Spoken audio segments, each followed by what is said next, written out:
Hi everyone and welcome back to another video. So if you want to collaborate on research, share insights and work efficiently as a team, using Perplexity AI can transform how you gather and organize information together.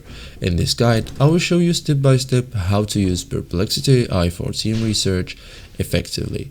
So first thing, create a space for your team. So go to spaces, click create space and or new space, name it based on your project.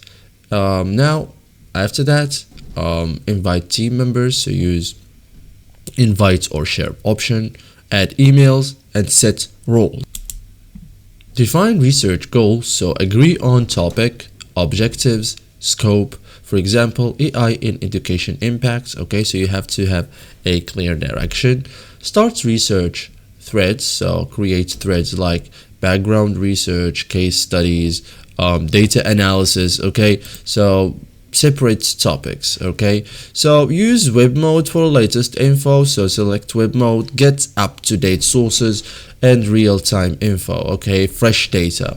You can also upload files and resources, so add PDFs, reports, documents, use them in queries.